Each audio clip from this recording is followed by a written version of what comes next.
സ്ഥാപിക്കാത്തൊരു ലിഫ്റ്റിന് പണം നൽകി മാതൃകയായിരിക്കുന്നു കൊല്ലം പുനലൂരിലെ ഒരു നഗരസഭ. നഗരസഭയുടെ ഉടമസ്ഥതയിലുള്ള 7 നില വ്യാപാര സമുച്ചയത്തിൽ ലിഫ്റ്റ് സ്ഥാപിക്കാൻ മാനദണ്ഡങ്ങൾ പാലിക്കാതെ പണം നൽകിയിരിക്കുകയാണ്. നഗരസഭ വാർഷിക പദ്ധതിയിൽ ഉൾപ്പെടുത്തിയാണ് ലിഫ്റ്റ് സ്ഥാപിക്കാൻ ഏതായാലും തീരുമാനിച്ചത്. പക്ഷേ ലിഫ്റ്റ് സ്ഥാപിക്കാതെ തന്നെ കരാറുകാർക്ക് നൽകിയത് 13 ലക്ഷം രൂപയാണ്. കെട്ടിടത്തിന്റെ നവീകരണ പ്രവർത്തനങ്ങൾ 2018 മുതൽ ആരംഭിച്ചതാണ്. യഥാർത്ഥത്തിൽ നഗരസഭയ്ക്ക് ലക്ഷക്കണക്കിന് രൂപയുടെ പ്രതിമാസം വരുമാനം ലഭിച്ചുകൊണ്ടിരുന്ന കെട്ടിടം നവീകരണം നടത്തുന്നതിന് വേണ്ടി അടച്ചിട്ടിട്ട് 6 മാസത്തിനുള്ളിൽ പൂർത്തിയാക്കി തുറന്നു നൽകാമെന്നായിരുന്നു വാഗ്ദാനം നൽകിയത്. ഇത് 7 വർഷത്തിലധികമായി ഈ നിർമ്മാണ പ്രവർത്തനങ്ങൾ നിലച്ചു നിൽക്കുന്ന സാഹചര്യത്തിൽ ഞങ്ങൾ ഇപ്പോൾ അന്വേഷിച്ചപ്പോൾ അറിയാൻ കഴിഞ്ഞത് ഇവിടെ ലിഫ്റ്റ് സ്ഥാപിക്കുന്നതിന് വേണ്ടി അനുവദിച്ചിരുന്ന തുക, ആ തുകയുടെ 75% മാറി നൽകി എന്നുള്ളതാണ് മനസ്സിലാക്കാൻ സാധിക്കുന്നത്. ഞങ്ങൾ ഇവിടെ വന്ന് നോക്കുമ്പോൾ ലിഫ്റ്റ് ഇവിടെ വെച്ചിട്ടില്ല, പക്ഷേ ലിഫ്റ്റിന്റെ തുക മാറി നൽകിയിട്ടുണ്ട് എന്നാണ് മനസ്സിലാക്കാൻ സാധിക്കുന്നത്. ദിലീപ് ദേവസിയാണ് ചേരുന്നത്. ദിലീപ്, ഒന്നുകൂടി നോക്കൂ, അഥവാ ലിഫ്റ്റ് ഉണ്ടെങ്കിലോ എന്ന് ചോദിച്ചിട്ടും കാര്യമില്ല അല്ലേ? പൈസ പോയി, പക്ഷേ ലിഫ്റ്റ് ഇല്ല.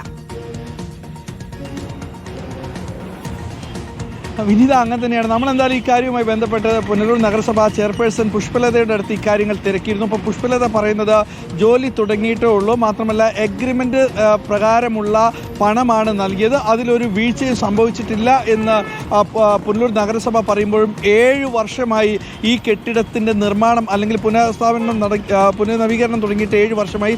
അന്ന് മുതൽ ഈ കെട്ടിടം ഇങ്ങനെ കിടക്കുകയാണ്. പക്ഷേ 7 നിലയുള്ളതാണ്. നേരത്തെ ഇവിടെ ലക്ഷങ്ങൾ വരുമാനമായി വാടകയായി കിട്ടിക്കൊണ്ടിരുന്ന കെട്ടിടത്തിന് ഇപ്പോൾ 7 വർഷമായി ഒന്നും കിട്ടില്ല.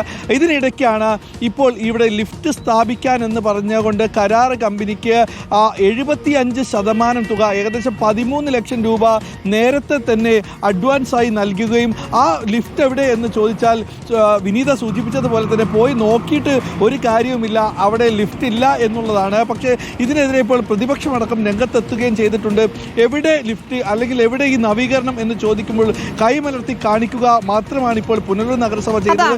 ഇതുമായി ബന്ധപ്പെട്ട പുനലൂർ നഗരസഭാ ചെയർപേഴ്സൺ നമ്മുടെ പ്രതികരിക്കാൻ തയ്യാറില്ല. പക്ഷേ ഇത് ചട്ടപ്രകാരമാണ് പണം നൽകിയതെന്ന് ചെയർപേഴ്സൺ പറയുമ്പോഴും ചട്ടങ്ങളെല്ലാം ലംഘിച്ചുകൊണ്ട് ഇത്ര പണം കൊടുക്കുന്നത് നമ്മൾ ആദ്യമായിട്ടാണ് കേൾക്കുന്നത്. അതായത് 75% തുക ആദ്യം കൊടുക്കുക, പിന്നീട് ഇത് കൊണ്ടുവരിക, വെക്കുക. പക്ഷേ ഇതൊന്നും ഇവിടെ ഇല്ല എന്നുള്ളതാണ്. അവിടെ എവിടെ നോക്കിയാലും ലിഫ്റ്റ് കാണാനില്ല. ലിഫ്റ്റിന് വേണ്ടിയുള്ള നിർമ്മാണങ്ങൾ നടക്കുന്നതിന് വേണ്ടി ചുമരുകളെല്ലാം റെഡിയാക്കി എന്നുള്ളത് മാത്രമാണ്. ഇവിടെ ഇപ്പോൾ പണം പുനലൂർ നഗരസഭയ്ക്ക് നഷ്ടമാകുകയും ലിഫ്റ്റ് വരുമെന്നുള്ള പ്രതീക്ഷയോടുകൂടെ തന്നെ നമുക്കെല്ലാവർക്കും കാത്തിരിക്കാൻ. ലിഫ്റ്റ് ഒരു പക്ഷേ വരും ദിവസങ്ങളിൽ വരുമായിരിക്കും. എന്തായാലും ഇതുവരെ വന്നിട്ടില്ല എന്നുള്ളതാണ് വിനീത.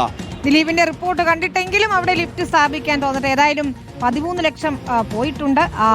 30 ഏതാണ്ട് പകുതിയിലധികം തുകയാണ് ഇത് എന്നാണ് ദിലീപ് പറയുന്നത്. ബാക്കി കാശ് കൂടി കൊടുത്ത് ഉടൻ ലിഫ്റ്റ് സ്ഥാപിക്കട്ടെ.